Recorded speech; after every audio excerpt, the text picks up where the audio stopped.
SP9 top 9 बातम्यांमध्ये आपलं पुन्हा एकदा स्वागत। तर पाहुयात आजची विशेष बातमी। क्रीडा क्षेत्रातील समृद्ध परंपरा असलेल्या कोल्हापूर जिल्ह्याला सन 2026-27 या शैक्षणिक वर्षात 17 वर्षाखालील मुलांच्या राष्ट्रीय शालेय बास्केटबॉल स्पर्धेसह 5 राज्यस्तरीय शालेय क्रीडा स्पर्धांच्या आयोजनाचा मान मिळाला आहे। तर पाहुयात आजची सविस्तर बातमी। या स्पर्धांमुळे राज्य व देशभरातील हजारो खेळाडू, प्रशिक्षक आणि क्रीडाप्रेमी कोल्हापुरात दाखल झाले होते। जिल्हाधिकारी डॉक्टर विजय राठोड यांच्या अध्यक्षतेखाली झालेल्या जिल्हा क्रीडा परिषदेच्या बैठकीत स्पर्धांच्या नियोजनाचा आढावा घेण्यात आला। यावेळी जिल्हा क्रीडा अधिकारी विद्या शिरस तसेच शिक्षण, आरोग्य, पोलीस आणि महापालिका विभागाचे अधिकारी उपस्थित होते। यंदाच्या स्पर्धांमधील सर्वात महत्त्वाचा निर्णय म्हणजे राष्ट्रीय शालेय क्रीडा स्पर्धेत सहभागी होणाऱ्या प्रत्येक खेळाडूस वय पडताळणी चाचणी अनिवार्य करण्यात आलेली आहे। तसेच जन्मदाखला, इयत्ता पहिलीच्या प्रवेशाची GR सत्यप्रत आणि आधार कार्ड ही कागदपत्रे बंधनकारक राहणार असून त्यावर मुख्याध्यापक किंवा प्राचार्यांची प्रतिस्वाक्षरी आवश्यक असेल। जन्मतारखेत फेरफार आढळल्यास कारवाई करण्यात येणार असल्याचा इशाराही देण्यात आला। राज्यस्तरीय व्हॉलीबॉल, बास्केटबॉल, फुटबॉल, कबड्डी आणि हॉकी स्पर्धेचे आयोजन ऑक्टोबर ते नोव्हेंबर 2026 दरम्यान जिल्ह्यातील विविध ठिकाणी होणार असून राष्ट्रीय बास्केटबॉल स्पर्धेच्या तारखा लवकरच जाहीर करण्यात येणार आहेत। स्पर्धांचे आयोजन अधिक पारदर्शक आणि गतिमान करण्यासाठी ऑनलाईन नोंदणी व नियोजन प्रणालीचाही वापर करण्यात येणार आहे। या स्पर्धांमुळे कोल्हापूरच्या क्रीडा परंपरेला नवी उंची मिळणार असून राज्य व देशातील उदयोन्मुख खेळाडूंच्या कौशल्याचा थरार कोल्हापूरकरांना अनुभवता येणार आहे। भारतीय विशिष्ट ओळख प्राधिकरण प्रादेशिक कार्यालय मुंबई यांनी कोल्हापूर येथे अद्ययावत असे नवीन आधार सेवा केंद्र आज सुरू केले। याचे उद्घाटन जिल्हाधिकारी डॉक्टर विजय राठोड यांच्या हस्ते करण्यात आले। तर पाहुयात आजची सविस्तर बातमी।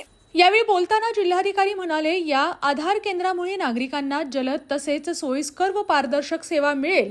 डिजिटल इंडियाचे स्वप्न साकार करण्याच्या दृष्टीने हे कार्यालय निश्चित भूमिका बजावेल असा आशावाद व्यक्त केला।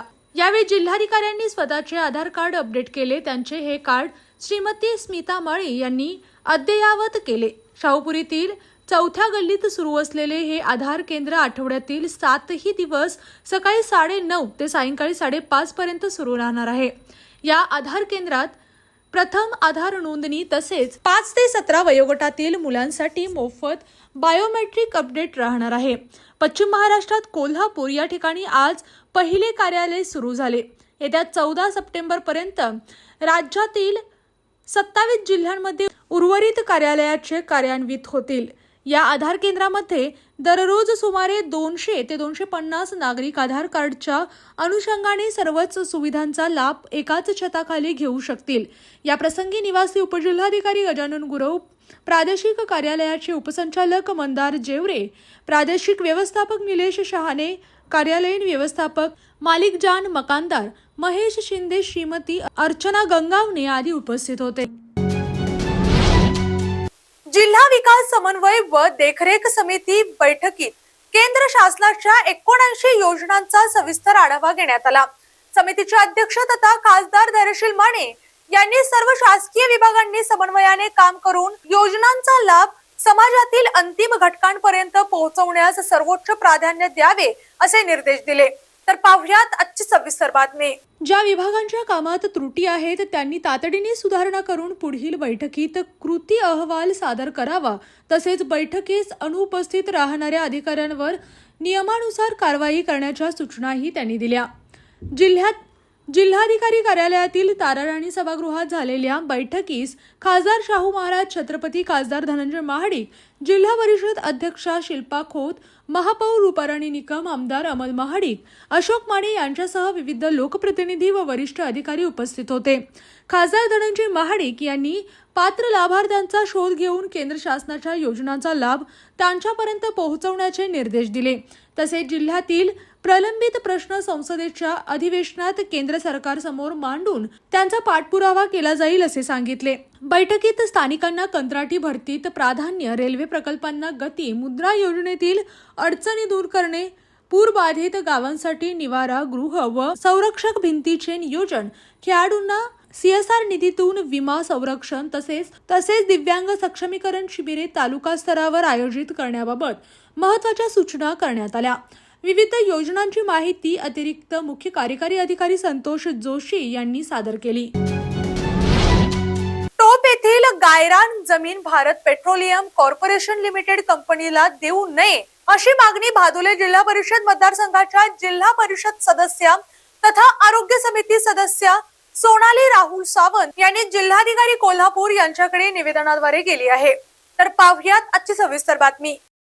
निवेदनात म्हटले आहे की टोप येथील गट क्रमांक 997 1493 मधील गायरान जमीन भारत पेट्रोलियम कंपनीच्या प्रस्तावित प्रकल्पासाठी देण्याची प्रक्रिया सुरू असल्याची माहिती मिळाली आहे।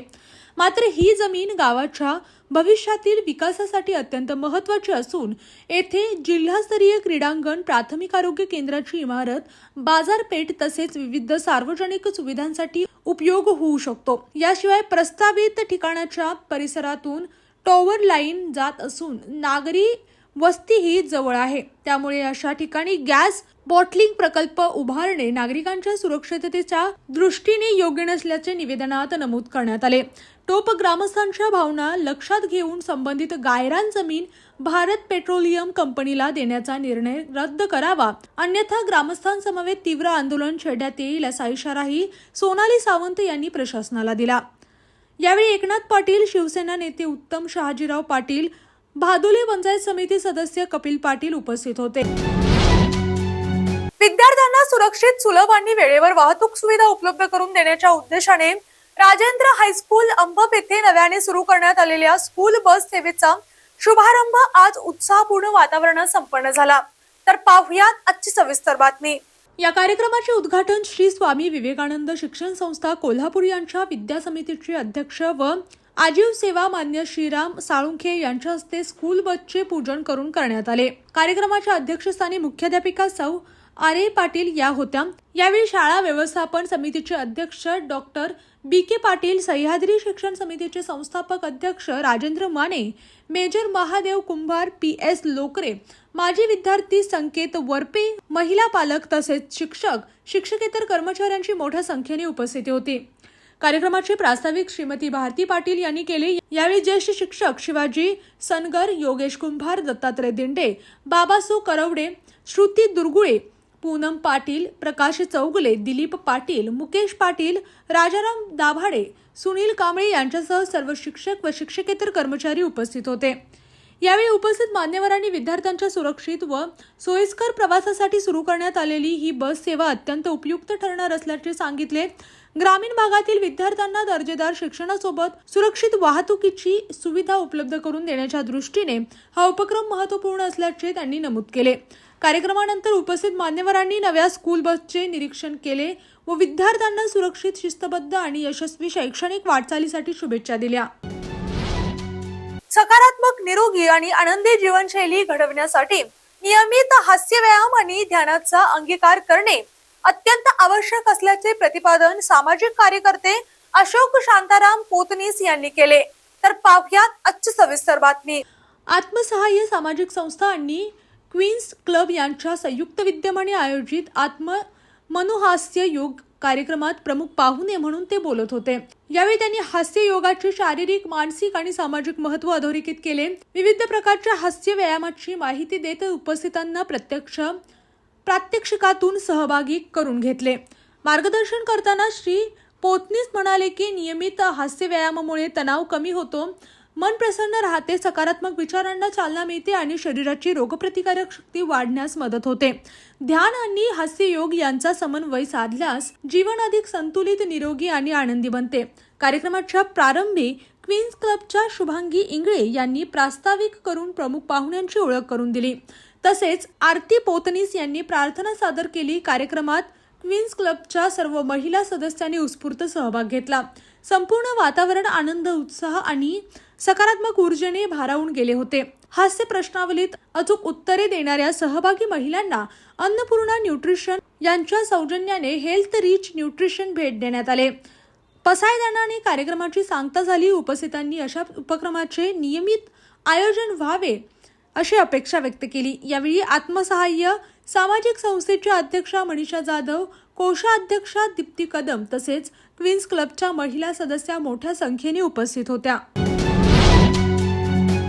महाराष्ट्राचे राज्यपाल जिष्णुदेव वर्मा यांनी आज मुंबईतील ऐतिहासिक छत्रपती शिवाजी महाराज वस्तू संग्रहालयाला भेट देऊन तेथील ऐतिहासिक, कलात्मक आणि दुर्मिळ वस्तूंच्या समृद्ध संग्रहाची पाहणी केली.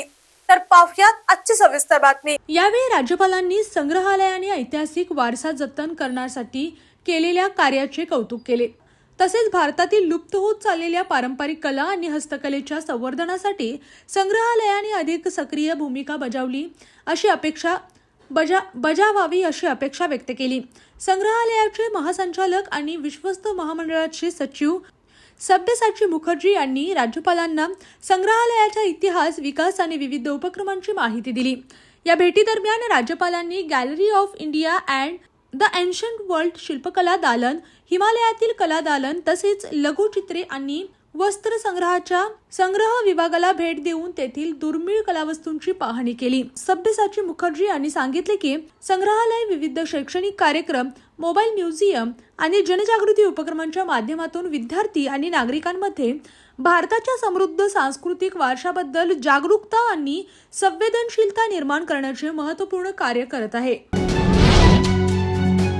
जागतिक युवा कौशल्य दिनानिमित्त entrepreneurship development institute of India आणि सविष्कार यांच्या संयुक्त विद्यमाने Ghana Gujarat dialogue on screen opportunity या विशेष संवाद कार्यक्रमाचे आयोजन करण्यात आले. तर पाहुयात आजची सविस्तर बातमी. या कार्यक्रमाला गुजरात सरकारचे कामगार, कौशल्य विकास व रोजगार मंत्री कुंवरजीभाई बावळिया प्रमुख पाहुणे म्हणून उपस्थित होते.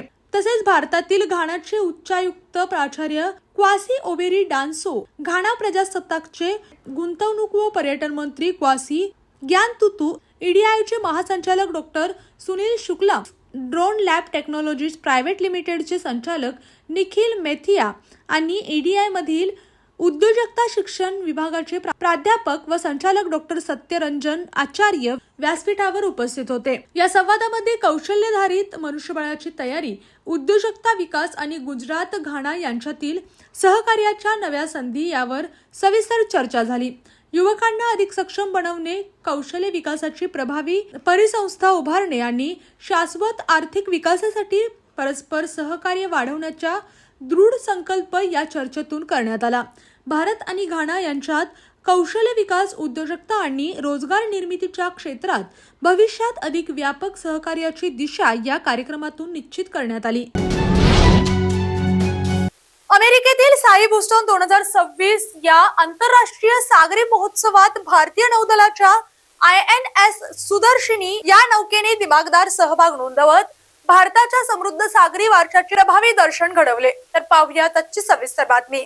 या महोत्सवादरम्यान आयोजित crew and cadet city parade मध्ये INS सुदर्शनीचे अधिकारी, खलाशी आणि प्रशिक्षणार्थी यांनी बोस्टनच्या ऐतिहासिक रस्त्यांवर शिस्तबद्ध संचलन केले. पारंपरिक गणवेश, उत्साहपूर्ण सहभाग आणि भारतीय नौदलाचा शिस्तप्रिय आविष्कार यामुळे उपस्थित प्रेक्षकांचे विशेष लक्ष वेधले. या सहभागातून भारताच्या प्राचीन सागरी परंपरा, समृद्धी, संस्कृती आणि नौदलाची व्यावसायिक क्षमता जगासमोर मांडण्यात आली. तसेच भारत आणि अमेरिकेमधील दीर्घकालीन सागरी सहकार्य, परस्पर विश्वास आणि मैत्रीपूर्ण संबंध अधिक दृढ झाल्याचा संदेशही देण्यात आला. भारतीय नौदलाने या प्रसंगी वसुवैद्य कुटुंबकम या भारतीय तत्वज्ञानाचा संदेश देत जागतिक समुद्री सहकार्य, शांतता आणि मैत्रीला प्रोत्साहन दिले. सागर यात्रा 2026 आणि टॉलशिप इंडिया या उपक्रमांच्या माध्यमातून भारताच्या सागरी वारशाचा जागतिक स्तरावर गौरव करण्यात आला. INS सुदर्शनीच्या या दिमागदार उपस्थितीमुळे बोस्टनमधील सागरी महोत्सवात भारताचा तिरंगा अभिमानाने फडकवताना पाहून भारतीय समुदायासह उपस्थितांनी उत्स्फूर्त स्वागत केले. अशाच जिल्ह्यातील, राज्यातील व राष्ट्रीय स्तरावरील ताज्या बातम्या पाहण्यासाठी पाहत रहा SP9 मराठी न्यूज चॅनेल. या चॅनेलच्या माध्यमातून विविध क्षेत्रात उल्लेखनीय कार्य करणाऱ्या मान्यवरांच्या प्रेरणादायी मुलाखती तसेच महत्त्वाची माहिती आणि घडामोडी आपल्यापर्यंत पोहोचवल्या जातील. अशा नवीन बातम्या आणि माहिती मिळवण्यासाठी चॅनेलला लाईक करा, शेअर करा आणि हो, सबस्क्राईब करायला विसरू नका. पाहत रहा SP9 Marathi, your time your news. धन्यवाद.